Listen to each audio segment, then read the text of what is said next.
یہ اتباع رسول، اس کی بھی دعوت دی گئی. قُلْ إِن كُنتُمْ تُحِبُّونَ اللَّهَ فَاتَّبِعُونِي، اللہ کی محبت کا اگر دعویٰ کرتے ہو تو رسول کی اتباع کرو.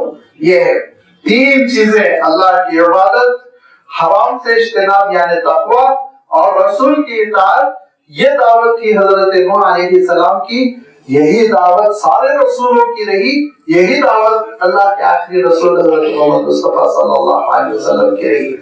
فرمایا اور اس کا رزق یغفر لکم من ذنوبکم، پچھلی زندگی میں جو گناہ ہو گئے سب معاف کر دیے جائیں گے، سب معاف کر دیے جائیں گے، اور یہ ایک نئی زندگی ہوگی، نئی زندگی کا آغاز ہوگا.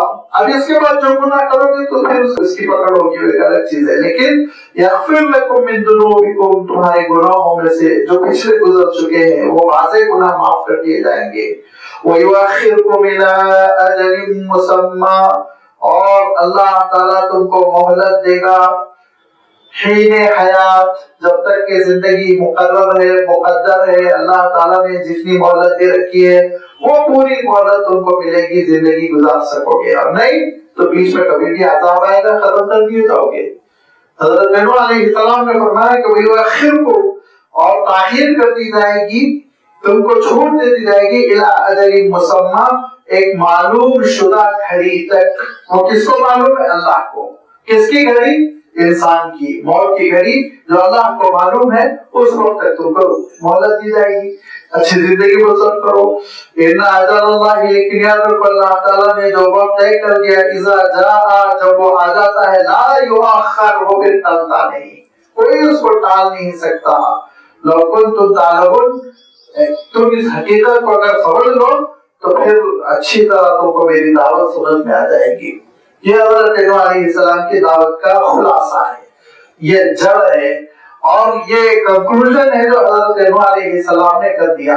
لازمی بات ہے حضرت نوح علیہ السلام اسلوب بدل بدل کر سمجھاتے رہے ہوں گے، مثالیں دے دے کے سمجھایا ہوگا، اور حضرت نوح علیہ السلام کا یہ سلسلہ چلتا رہا یہاں تک کہ مدت دراز ہو گئی. اور اس کے بعد پھر اللہ تعالیٰ کی جانب سے ان کی پکڑ آئی، اور حضرت نوح علیہ السلام کہہ رہے ہیں کہ مولا میں ان کو بہت سمجھا رہا ہوں لیکن یہ بات نہیں مان رہے. قال رب انی دعوت قومی، اے میرے رب میں نے اپنے قوم کو دعوت دی، لیلاً و نہارا، رات میں بھی دن میں بھی، ہما وقت، کوئی وقت کی میں نے رعایت نہیں کی. جب مناسب وقت ملا ان کو میں دعوت دیتا رہا. اس کے معنی یہ نہیں ہوتے رات میں 12 بجے جا کے حضرت نوح علیہ السلام اٹھا کے ان کو کہنے لگے ہوں گے، یہ حکمت کے خلاف ہے. حکمت یہ ہوتی ہے کہ داعی اس وقت اپنی دعوت پیش کرے جبکہ مدعو جو سننے والا ہے وہ ذہنی طور پر مطمئن ہو، ذہنی طور پر سننے کے قابل ہو. اسی لیے حضرت یوسف علیہ السلام نے کیا کہا کہ تمہارا کھانا آ جائے، کھانا وانا کھا لو، لنچ کر کے آؤ، بھوکے پیٹ میری بات تم سنو گے تو ذرا چلاؤ گے، پہلے ہی بھوک لگ رہی، کھلوے معدے کے ساتھ میری بات قبول کرنا مشکل ہوگا، لہٰذا پہلے کھانا وانا کھا کے جب آ جاؤ پھر اس کے بعد میں تم کو سمجھاؤں گا اسلام کیا ہے. تو خواب کی تعبیر پوچھنے کے لیے جب جیل میں قید خانے میں لوگ حاضر ہوئے حضرت یوسف علیہ السلام کے پاس، تو حضرت یوسف علیہ السلام نے جو ڈالا اس کی حکمت یہی تھی کہ ذہنی طور پر متفکر نہ ہو انسان. لیلاً و نہارا کا مفہوم یہ ہے دن و رات جب مناسب موقع مجھے ملتا تھا تو میں اپنی بات پیش کرنے میں کسر اٹھا کے نہ رکھتا تھا، کوئی کوتاہی نہیں کرتا، ان کو سمجھاتا رہا. فلم یزدہم دعائی الا فرارا، لیکن میں جب ان کو دعوت دیا تو وہ بھاگتے گئے، راہ فرار انہوں نے اختیار کیا. فلم یزدہم، جتنی میں نے دعوت دی تو اس دعوت نے اضافہ نہیں کیا مگر یہ کہ ان کے راہ فرار اختیار کرتے تھے، بھاگتے تھے، منہ چھپاتے تھے. وَإِنِّي كُلَّمَا دَعَوْتُهُمْ، جب میں نے ان کو دعوت دی، کیوں دعوت دی میں نے؟ ان کے سامنے اسلام کو کیوں پیش کیا؟ ان کے سامنے دعوت توحید کیوں رکھی؟ ان کے سامنے اپنی اطاعت کا مطالبہ کیوں کیا؟ اس لیے کہ مجھے چندہ چاہیے تھا، اس لیے کہ مجھے بنگلہ بنانا تھا، اس لیے کہ مجھے ووٹ ملنا چاہیے تھا، مجھے اقتدار چاہیے تھا؟ ہرگز نہیں، ہرگز نہیں. بلکہ عالم یہ تھا کہ سارے نبیوں اور رسولوں کا یہ اعلان ہوتا تھا کہ تم سے ہم کو ایک حبہ نہیں چاہیے، ما اسألکم علیہ من اجر، کسی قسم کا کوئی معاوضہ نہیں، ایک ٹائم کا کھانا تم کھلا دو، اس کے ہم روادار نہیں، کوئی ضرورت نہیں، ہم بھوکے رہیں گے اور اپنے پیٹوں پہ پتھر باندھیں گے۔ مقصد کیا ہے؟ لتغفر لہم، خود انسان سمجھ جائے، اس کی مغفرت ہو جائے۔ مولا میں نے جب ان کو دعوت دی تو کیوں دی؟ لتغفر لہم، ان سے میں نے کہا کہ لوگوں تمہاری مغفرت ہو جائے، اللہ تعالیٰ تم کو معاف کر دے، کیونکہ تم جن گناہوں میں ملوث ہو اور تم جن جرائم کا ارتکاب کر رہے ہو وہ تم کو تباہ کر دینے والے ہیں، وہ کہیں کا تم کو نہیں چھوڑیں گے، لہذا میں تم کو سمجھا رہا ہوں۔ انا لکم ناصح امین کہتے تھے انبیاء علیہ الصلوۃ والتسلیم، میں بہت محبت اور شفقت کے ساتھ تم کو نصیحت کر رہا ہوں کہ بچو اس راستے سے۔ وإنی کلما دعوتہم، میں نے جب جب ان کو بلایا، لتغفر لہم، مولا تاکہ آپ ان کو معاف کر دیں، آپ کی سزا کے وہ شکار نہ ہو جائے، آپ کے عذاب کے وہ شکار نہ ہو جائے، بلکہ آپ ان کو معاف کر دے، تو انہوں نے ریئیکشن میں کیا کیا؟ جعلوا اصابعهم فی آذانہم، اپنے کانوں میں انگلیاں ٹھوس لی تاکہ میری آواز کان میں نہ پڑے۔ واستغشوا ثیابهم، اپنے اوپر کپڑے ڈال دیے، کپڑے لپٹ لیے تاکہ وہ مجھے نہ دیکھے، میں ان کو نہ پہچان سکوں۔ واصروا، اور ضد کی انہوں نے۔ عربی میں جو اصر و سواس سے آتا ہے تو ضد کرنا، اردو میں بھی کہتے ہیں صاحب بہت اصرار کر رہے تھے، اور جب سواس سے آتا ہے تو ضد کرنا، سین سے آتا ہے تو چھپا دینا۔ یہ دونوں چیزیں یہاں پہ اسی صورت میں اللہ تعالیٰ نے استعمال فرما لی کہ وَأَسْرَرْتُ لَهُمْ إِسْرَارًا، آگے آ رہا ہے دیکھیے آیت نمبر 9 میں، اس کے معنی ہوتے ہیں کہ میں نے خفیہ انداز میں بھی ان کو دعوت دی، علی اعلان بھی دعوت دی۔ اسرار سین سے ہوگا پوشیدہ رکھنا، اور سوا سے ہوگا بار بار کہنا، ضد کرنا، الہا وزاری کرنا، تکرار کرنا، یہ مفہوم ہے۔ لہذا فرمایا وَأَصَرُّوا، اور انہوں نے اپنے کفر پر ضد کیا، اڑ گئے، جمے رہے اس پہ۔ کیوں؟ وَاسْتَكْبَرُوا اسْتِكْبَارًا، غرور کی وجہ سے، بڑا غرور انہوں نے کیا۔ آپ غور کر رہے ہیں نا، وَاسْتَكْبَرُوا اسْتِكْبَارًا، ریپیٹ، یہ ریپیٹیشن جو ہے نا، اس کو عربی میں کہتے ہیں کہ مفعول مطلق ہے۔ یہ مفعول مطلق آتا ہی ہے تاکید کے لیے،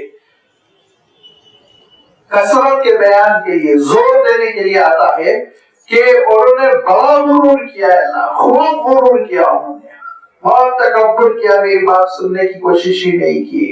حضرت نوح علیہ السلام جب جب سمجھاتے رہے تو پھر ان کے قوم کے لوگوں نے ضد کا معاملہ کیا، اور یہ ضدی پن کیوں تھا؟ منہ پہ کپڑے کیوں ڈال رہے ہیں، کانوں میں انگلیاں کیوں ٹھوس رہے ہیں؟ غرور کا، ان کا غرور کہ کیوں ہم نوح کی بات سنیں، نوح کی بات پر کان دھرنے کی ضرورت ہی کیا ہے، چھوڑو ان کو، انجانوں کا بکبک کر رہے وہ، نعوذ باللہ، بکنے دو ان کو۔ یہ وہ غرور جب انسان کے اندر پیدا ہو جاتا ہے تو یہ غرور انسان کو لے ڈوبتا ہے، تباہ کر دیتا ہے۔ فرعون کو لے ڈوبا، ابلیس کو لعین بنا دیا، یہ غرور، تکبر، بڑپن۔ اسی لیے اسلام میں، اور اسی لیے اللہ تعالیٰ کے کلام میں، اور اسی لیے اللہ کے رسول صلی اللہ علیہ وسلم کے احکام میں تکبر پہ جو پابندی لگائی گئی ہے، اس کے سارے مظاہروں پر پابندی لگائی گئی۔ اللہ تعالیٰ کیا ارشاد فرماتا ہے؟ اللہ تعالیٰ ارشاد فرماتا ہے لا تمشی فی الارض مرحا، چلنے میں بھی غرور نہ ہو، ایسے چلو اللہ کے رسول صلی اللہ علیہ وسلم جیسے پہاڑ سے اتر رہے ہوں، سینہ قبل سامنے کی جانب آپ صلی اللہ علیہ وسلم کا جھکا ہوتا تھا، تن کے اور لوگوں پر دھوس جماتے ہوئے چلنے کی کیفیت کو اللہ کے رسول صلی اللہ علیہ وسلم پسند نہیں فرماتے تھے۔ لا تمشی فی الارض مرحا، کیا کر لیا تم نے؟ اللہ تعالیٰ پوچھتا ہے کہ یہ غرور کے ساتھ سینہ تان کے زمین پہ تم کیوں چل رہے ہو؟ کیا تم نے زمین میں نہریں پھاڑ لی؟ تم نے پھاڑی ہیں، دریائیں تم نے جاری کی۔ وَلَن تَبْلُغَ الْجِبَالَ طُولًا، ہمالیہ کے برابر تمہاری ہائٹ ہے، 2.5 فٹ ہی تو ہو، کس بات پہ تم کو غرور ہے؟ ارشاد فرمایا اللہ تعالیٰ۔ اور اسی میں دوسری چیز جس کی اللہ کے رسول صلی اللہ علیہ وسلم نے وضاحت کر دی کہ یہی غرور سے چلنے کی ایک علامت ہوتی ہے، فرمایا کہ پیچھے لیڑا لیڑا کے چلتے ہیں۔ لہذا اس کو فرمایا کہ جو پیچھے ٹخنوں سے نیچے ہوں گے وہ تو تم کو جہنم میں لے جائیں گے، تمہارے ٹخنوں کو جلائیں گے قیامت کے دن۔ لہذا آپ صلی اللہ علیہ وسلم تاکید کرتے تھے پیسوں کو اوپر کرو تاکہ غرور تمہارے قریب نہ بٹکے، اور کسی غرور کے مظاہرے پر، غرور تکبر ہی کے نمونے پر پابندی لگاتے ہوئے، اور سمٹمز ہے نا آج کل جیسے چھینک بھی ہو گئی، پڑوس میں نماز میں چھینک بھی دے تو لوگ گھبرا کے اس کو دیکھ رہے ہیں کہ یہ وہ چیز تو نہیں ہے کووڈ-19، تو سمٹمز جو ہوتے ہیں وہیں سے خطرہ شروع ہو جاتا ہے۔ لہذا غرور ہی کی جراثیم علامتوں میں سے ایک علامت اللہ تعالیٰ نے قرآن پاک میں کیا قرار دی؟ اللہ تعالیٰ قرآن مجید میں ارشاد فرماتا ہے غرور کے ساتھ بات نہ کرو، چہرے کو موڑ کے بات نہ کرو، کیونکہ آپ صلی اللہ علیہ وسلم فرماتے ہیں کہ تم اگر اپنے بھائی سے مسکراتے ہوئے بات کرو گے کہ یہ بھی تمہارے لیے کار خیر ہے، صدقہ ہے ان تلقی اخاک بوجہ طلیق، مسکراتے ہوئے اور حسین اچھے چہرے کے ساتھ، خوشی کے ساتھ اپنے بھائی سے ملو، یہ بھی تمہارے لیے ایک صدقہ کار خیر ہے۔ تو منہ سے پڑھنا، کندھے اچھال کے، پیشانی پہ بل ڈال کر بات کرنا، اس کو بھی اللہ تعالیٰ نے قرآن پاک میں پسند نہیں فرمایا کہ غرور تمہارے قریب نہ پھٹکنے پائے، کیونکہ فرمایا اللہ کے رسول صلی اللہ علیہ وسلم ارشاد فرماتے ہیں کہ اللہ تعالیٰ کا فرمان ہے، حدیث قدسی کا مفہوم ہے کہ اللہ تعالیٰ کا فرمان ہے کبر، عظمت، بڑائی میری چادر ہے، اللہ تعالیٰ کی چادر ہے۔ ارشاد فرمان میری اس چادر میں جو پیر پھنسانے کی کوشش کرے گا اس کو میں ذلیل و رسوا کر کے چھوڑوں گا۔ فرمان میری چادر میں پیر، عظمت اللہ کے لیے، بڑائی اللہ تعالیٰ کے لیے، کبریائی اللہ تعالیٰ کے لیے ہے، بندوں کے لیے بندگی ہے، بندوں کے لیے عاجزی ہے، بندوں کے لیے انکساری ہے۔ اور عجیب بات یہ ہے کہ اللہ تعالیٰ معاف فرمائے، لیکن علماء نے لکھا ہے، اہل حق نے لکھا ہے، اور علامہ ابن جوزی رحمۃ اللہ علیہ نے ابلیس کی جو بڑی مشہور کتاب ہے اس میں لکھا ہے غرور کی قسموں میں کہ سب سے خطرناک قسم دینداری کے غرور کی ہے۔ ذرا سا دیندار ہوتے ہی خواہش ہوتی ہے کہ مجھے جھک جھک کے سلام کیا جائے، ذرا سا دیندار ہوتے ہی خواہش ہوتی ہے کہ مجھے مسجد کی کمیٹی کا صدر بنا دیا جائے، ذرا سا دیندار ہوتے ہی خواہش ہوتی ہے کہ میرے ساتھ وی آئی پی ٹریٹمنٹ ہو اور سب کھڑے ہو جائیں۔ نعوذ باللہ، نعوذ باللہ۔ جو درخت پھلدار ہوتا ہے وہ جھکتا ہے، اور جو بندہ عبادت گزار ہوتا ہے وہ بھی جھکتا ہے۔ لہذا غرور مذہب کا بالکل، مذہبی پن کا غرور تو بالکل ہی قریب نہ آنے پائے۔ صحیح مذہبیت پیدا ہو گئی، اس کی دلیل یہ ہے انکساری ہوگی، عاجزی ہوگی۔ اللہ والوں کا عالم یہ تھا کہ حیدرآباد میں ایک بزرگ تھے مولانا مسکین شاہ صاحب رحمۃ اللہ علیہ، ان سے ملنے کے لیے بھوپال سے ایک بزرگ آئے جن کو ننے میاں کہتے ہیں، ان کا نام مولانا یعقوب صاحب۔ تو وہ جب آئے تو انہوں نے لوگوں سے پوچھنا شروع کیا کہ مولانا مسکین صاحب کہاں ہیں؟ بڑے اللہ والے تھے، بہت اونچا مقام تھا ان کا۔ تو لوگوں نے کہا اندر ہے، مسجد میں اندر ہے۔ وہ مسجد میں اندر گئے تو دیکھا ایک مزدور کام کر رہا ہے، ان کے سوا کوئی نہیں ہے۔ تو مزدور سے جا کے پوچھا مولانا مسکین شاہ صاحب کہاں ہیں؟ تو انہوں نے کہا کیوں؟ کہا میں ان سے ملنے کے لیے بھوپال سے آیا۔ تو انہوں نے کہا اچھا ایک منٹ ٹھہرو۔ وضو خانے میں گئے، ہاتھ منہ دھو کے آ کے بیٹھے، کہا میں ہی ہوں مسکین شاہ، میں ہی ہوں مسکین شاہ۔ اللہ والوں کا عالم یہ کہ جتنے دیندار ہوتے تھے اتنے ہی خاکساری، انکسار، غرور، تکبر، اس کو قریب نہیں پھٹکنے دینا چاہیے۔ میں نے عرض کیا نا ابلیس کو ابلیس بنانے والی صفت غرور، میں نے عرض کیا نا فرعون کو فرعون بنانے والی صفت غرور، ابو جہل کو ابو جہل بنانے والی صفت غرور۔ کیا کہا تھا اس میں؟ جب حملہ ہو گیا تو اس نے کہا کس نے حملہ کیا؟ کہا یہ معاذ محمد، دونوں بچوں نے کہا کاش عرب کا بڑا سرما مارا ہوتا، میں مارا بھی تو دو بچوں کے ہاتھوں مارا، اور میری گردن نیچے سے کاٹو تاکہ سب پہ میری گردن اونچی رہے، میرا چہرہ اونچا رہے۔ یہ بول رہا مرتے ہوئے، غرور مارا اس کو، غرور نے اس کو مارا، تباہ کر دیا۔ غرور بہت دور لے جاتا ہے، غرور کو قریب نہ پھٹکنے دے، بندگی، انکساری، واستکبر استکبارا۔ اللہ یہ غرور کر رہے ہیں، تکبر کر رہے ہیں، کپڑا منہ پر لپٹ رہے ہیں، کان میں انگلی ڈال رہے ہیں، میری بات سننے کی کوشش نہیں کر رہے ہیں، میری بات تو سنے، ایک بات میری مجلس میں تو بیٹھے، لیکن میں بھی چھوڑنے والا نہیں۔ ثم انی دعوتہم جہارا، کھل کھل کے میں بول رہا ہوں، بلند آواز میں،